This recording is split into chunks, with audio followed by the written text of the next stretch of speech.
a gushing schoolgirl. But in my opinion, he is probably the best singer of popular songs in the last 2 decades. He's been at it for 40 years. And those of us who were around when he first started can remember the hysteria and the electricity when he would appear anyplace. And it was genuine. And it's amazing that 40 years later, he still has that kind of adulation and professional performance. He's I guess, a controversial personality. And there are only probably a few people in our business professionally who can walk into a room or walk on a stage and people stop and know that you're in the room. I think he's a consummate artist, and I'm glad he is here tonight. Would you welcome Frank Sinatra?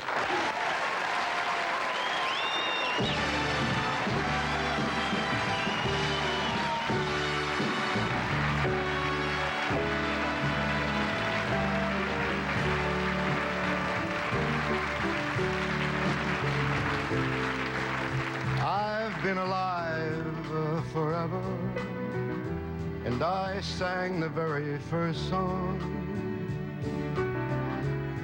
I put the words and the melodies together.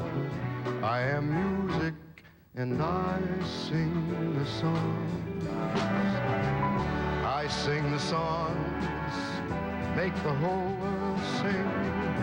I sing the songs of love and special things. I sing the songs that make the young girls cry. Sing the songs, sing the songs.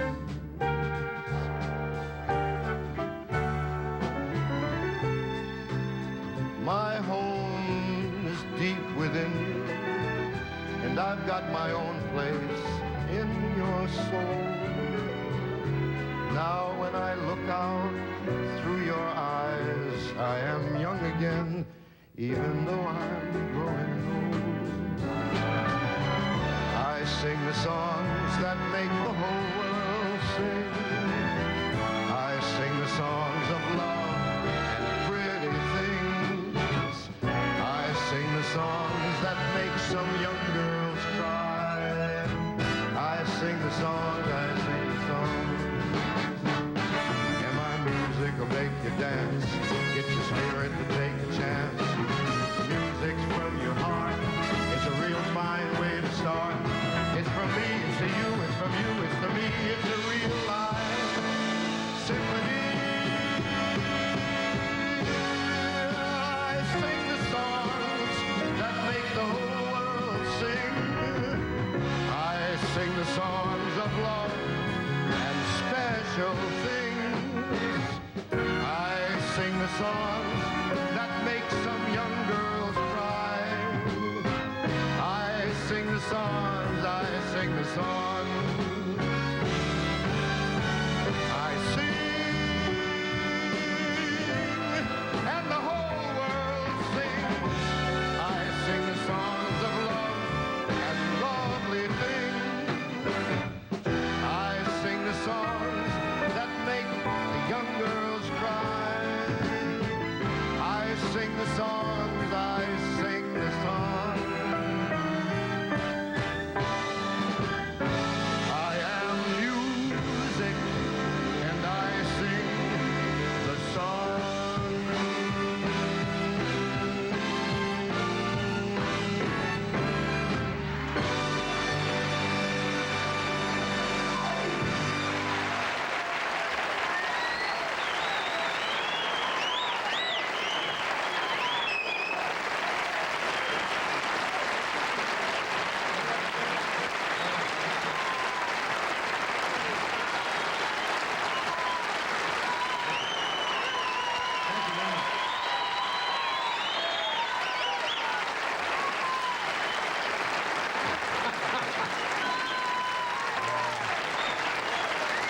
Thank you.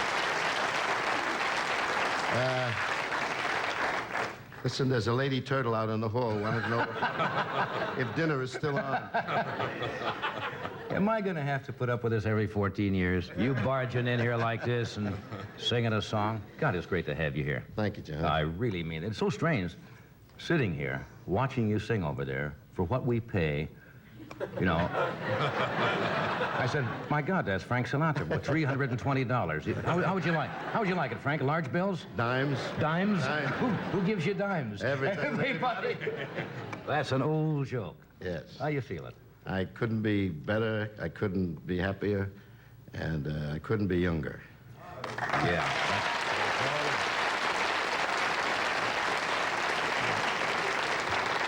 You know, somebody asked you that the other night because you were married recently, and you said, hey, all of a sudden, everything's Came together, yeah. came together. Yeah. I'm really delighted. She's a marvelous girl. Yes, she is. She's a lovely lady. And everything's been so wonderful in the past few months. We've been on the road a great deal, you know, doing a lot of one-nighters and concerts. And the audiences have been, it's hard to explain how truly wonderful they are. It's almost like a renaissance that happened years ago. I mean, and I noticed that when we're working around, you get closer, obviously, to the people. And I noticed the age difference is quite interesting. I mean, there are youngsters in there who are 13 and 14 years old, and then there are the older folks who came to the Paramount Theater when they had the short socks, you know. Remember those days? Pandemonium in the aisles. Oh, yes. That's great.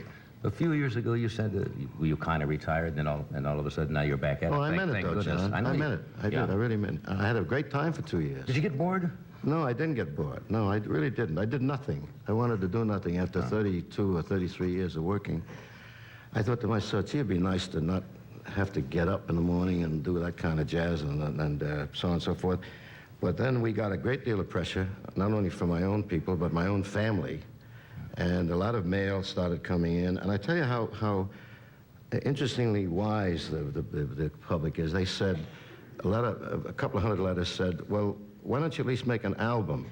I mean, there's nobody in the studio except you and the band, they said, because they thought I wanted to get away from the people. And they said, well, it made sense. They said, just at least make us an album, even if you don't want to come out in public anymore. So I said, well, what the hell, I might as well go out and go to work again. And I'm enjoying it immensely, I really am. I'm glad you came out of retirement. Had a big disappointment this week.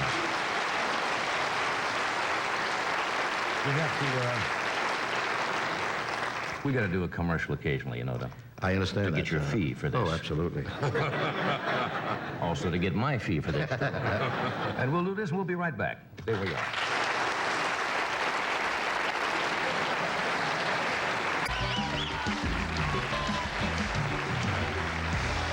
We are back. Thank you, Doctor. We're talking with Frank. We have David Jansen with us tonight, Olivia Newton-John, Ray Johnson.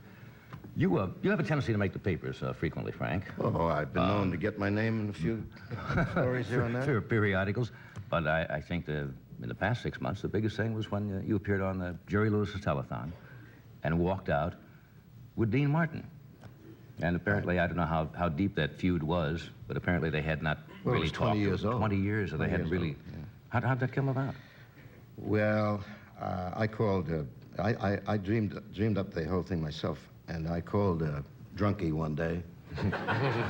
And through his interpreter, I asked him, would he like to do the telethon for the kids, you know, that Jerry does? And he said, sure, pal. And I almost fell down because he didn't bat one eyelash. He said, I'll be there. And he showed up.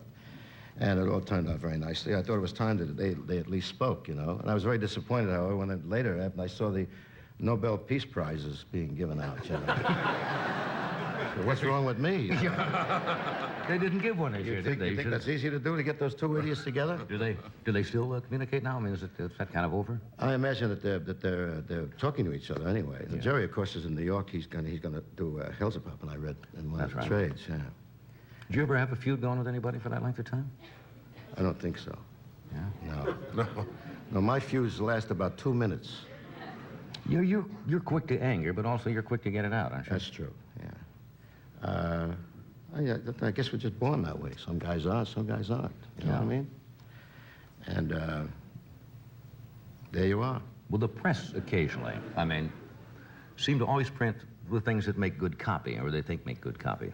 They very, very seldom print, and I don't say this because you're here, because I don't have to puff you up at all, but they never mention the things that entertainers do for charity and raising money for boys' clubs and hospitals and et cetera, but they always do if you're in some kind of if you happen to brush somebody leaving a bar or something like that. Well, I've never done anything like that. No, just...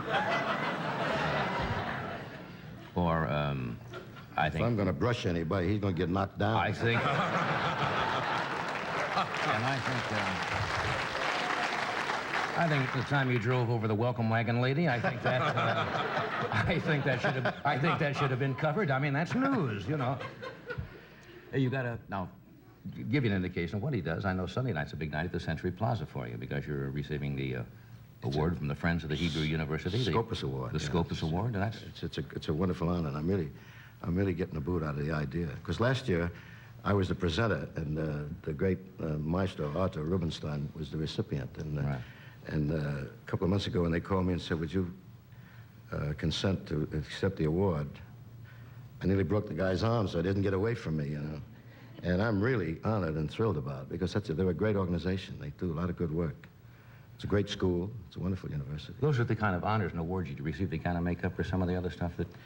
Yeah, well, the other stuff, as you said, is sensationalism, and they figure it sells copies, you know. What we really should do in our business is to get a piece of the action every time they do that. Get 2 or 3% of the paper for that day, see? You'd be a rich man. I would quit again. I'd get out again. Just give me a piece of the scan. Walk around and collect the money, that's all.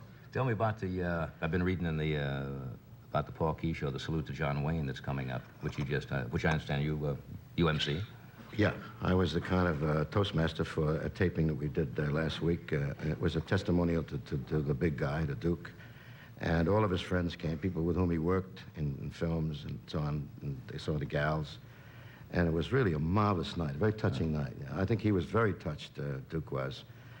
And I had a great deal of fun because I was running from one set to another set because we did it at Warner's and on a soundstage. And it so happens that I brought along with me the cast. Just a few nobodies showed up? A few nobodies were there the other night. We had Charlie Bronson, John Biner, Glenn Campbell, Sammy Davis, Angie Dickinson, Marty Hall, Bob Hope, Ron Howard, Lee Marvin, Maureen O'Hara, Dan Roan, and Dick Martin, James Stewart, Claire Trevor, Henry Winkler, and me. That's not a bad one. Pretty good. Not a bad one. Have to interrupt again, but we're coming right back. You have my permission. Stay Go close. right ahead. Is it okay? Of course, I didn't check. Excuse me.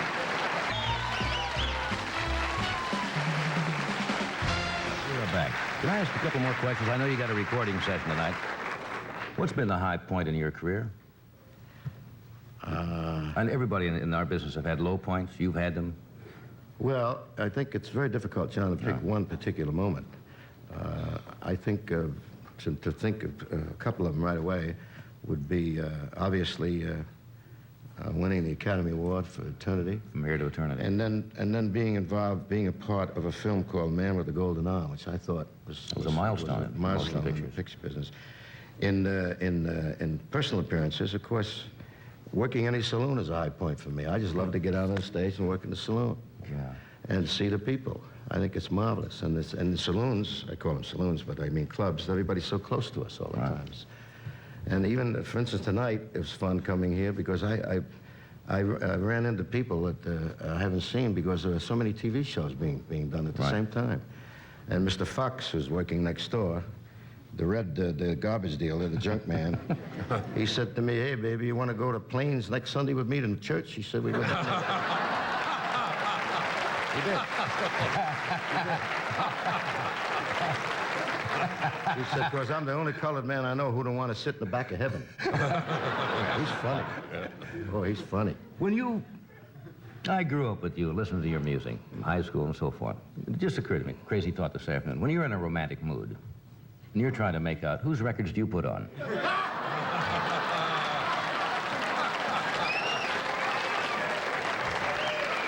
I've spent a lot of nice evenings listening to your music, and I just wonder who Frank listens to. Oh, I play Jerry Fail or some of those.